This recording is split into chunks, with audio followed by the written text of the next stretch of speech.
السلام عليكم طبتم مباركة طيبة. ربي أعوذ بك من همسات الشياطين وأعوذ بك ربي أن يحضرون. بسم الله الرحمن الرحيم.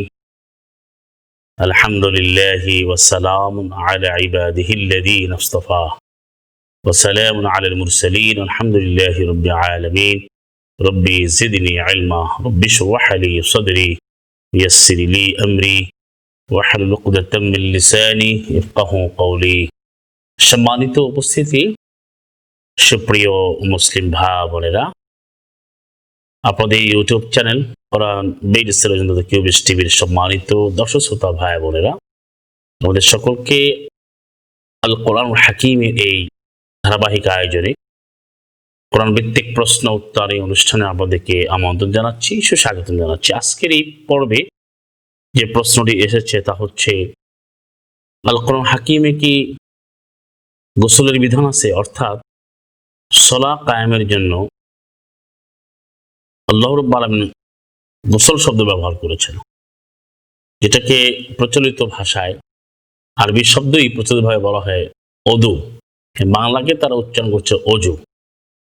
অর্থাৎ প্রশ্নটি হচ্ছে যে প্রচলিতভাবে যে যাকে অদু আরবিতে এবং অজু বলা হয়, সেটা কি আল কোরআনে আছে? এবং এটা একটা প্রশ্ন, সেটা আমরা আলোচনা করেছি। আর এখনকার যে প্রশ্ন তা হচ্ছে যে অজু ভঙ্গের কারণ, অর্থাৎ গোসল ভঙ্গের কারণ, প্রচলিত নিয়ম কারণে যেটাকে বলা হয় যে অজু ভঙ্গের কারণ আছে কি কোরআনে? আল কোরআন আমি যদি মান্য করি আল কোরআন একমাত্র বিধান, তাহলে অজু ভঙ্গের কারণ কোথায় পাবো? এটা নিয়ে অনেকে প্রশ্ন করেন। তো প্রশ্নটি খুবই প্রাসঙ্গিক এবং খুবই জিজ্ঞাসার খুবই কেন্দ্রবিন্দুতে রয়েছে।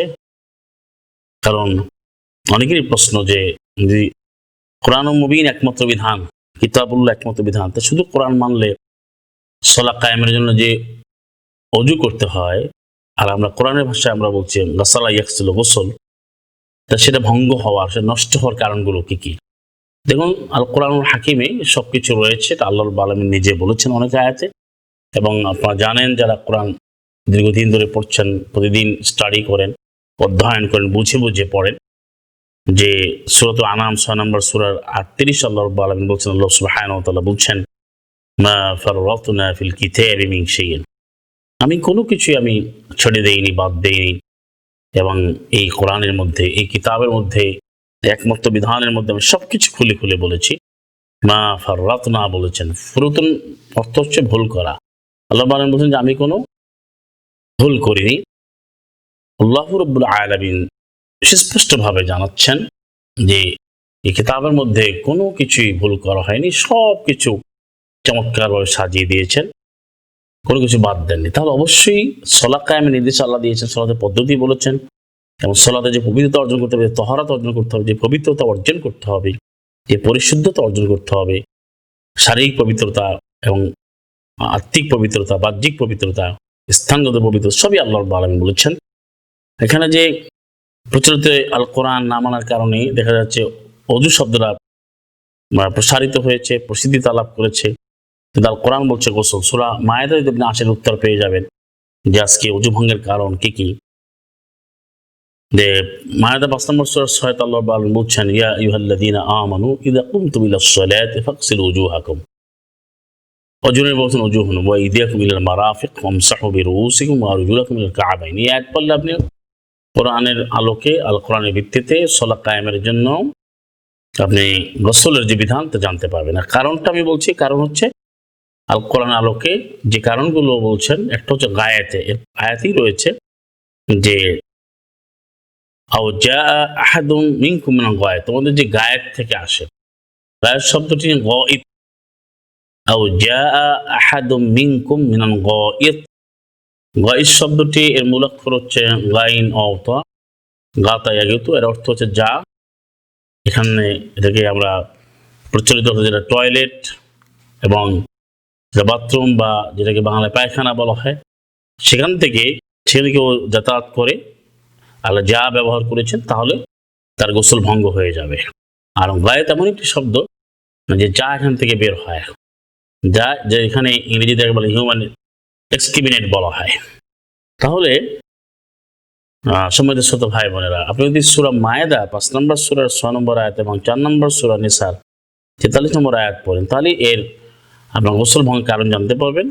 যে ইউরিন এবং যেটা পেশাব এবং পায়খানা দুটো কারণে আরো ভঙ্গ হবে, এবং পাশাপাশি যেটা আমাদের বায়ু নিষ্কাশন হয়, যেটাকে সেই শারীরিক যে ফিজিক্যাল ফিলদিনেস, শারীরিক অপবিত্রতা, সেটা 22 নম্বর সূরার 29 আল্লাহ বলছেন যে সুম্মাল ইয়াকদু তাফাসাহুম। এখানে তাফাস শব্দটা কোরআনে রয়েছে। তাফাস অর্থ যে শারীরিক ময়লা আবর্জনা, এবং সে তাফাস যদি হয় তাহলে সুম্মাল ইয়াকদু বলেছেন তারা অবশ্যই পরিপূর্ণ করবে, সমাধান করবে তাফাসাহুম, তাদের শারীরিক যে ময়লা আবর্জনা। তাফাস বলতে আমাদের ভিতর থেকে যেটা বহির্গমন হয়, যেটাকে কিছু আগে আমি বললাম যে হিউম্যান এক্সক্রিমিনেট, এটা যেমন পায়খানা পেশাবের সাথে আসে, পাশাপাশি সেটা বায়ুর ব্যাপারও চলে আসে, বায়ু নিষ্কাশনের ব্যাপারও চলে আসে, যেটাকে তাফাস বলা হয়। তাহলে আল কোরআনের আলোকে সমাধান সুস্পষ্ট।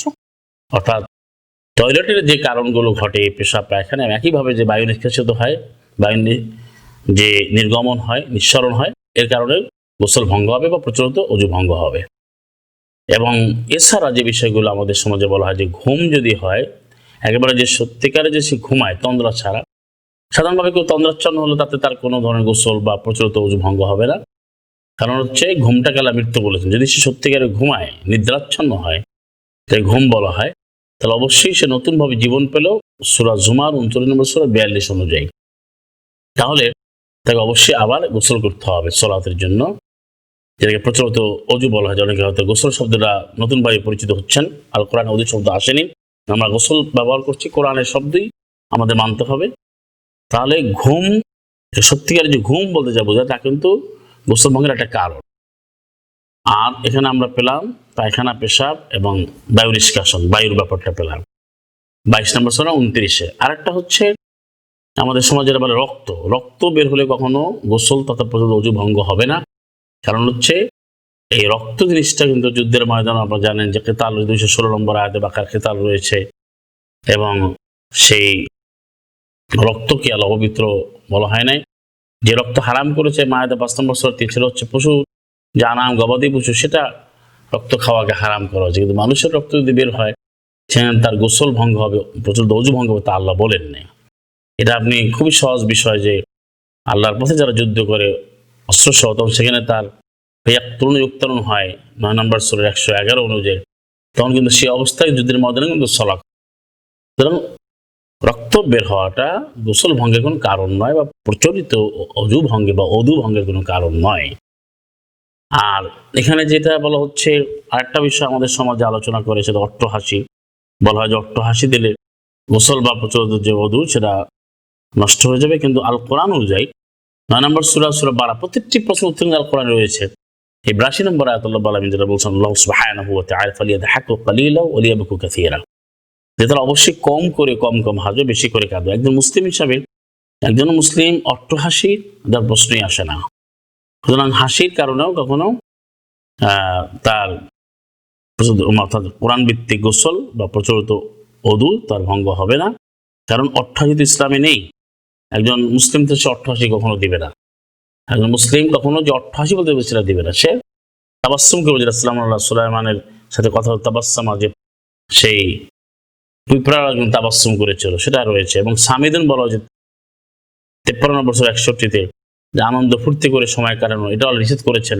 অর্থাৎ হাকুন ওয়ালা তাবকুন 53 সূরা নাজমের সাইডে, তোমরা হাসছো কিন্তু কাঁদছো না। তার মানে আল্লাহ রাব্বুল আলামিন আমাদেরকে নির্দেশ করেছেন আল্লাহর কাছে মুক্তি পাওয়ার জন্য, জাহান্নামের আগুন থেকে বাঁচার জন্য ক্রন্দনের কথা বলছেন, কাঁদার কথা বলছেন। আর আমরা হাসি খুশি থাকবো অবশ্যই, আর আল্লাহর সেই আগুন থেকে বাঁচার জন্য কাঁদবো, বেশি বেশি কাঁদবো। কিন্তু অট্টহাসি এখানে আসবে না, আর সেটা সলাতের সাথে কোনো সম্পৃক্ত বিষয় না, তার কারণে কোনো গোসল ভঙ্গ হওয়ার কোনো কারণ নেই।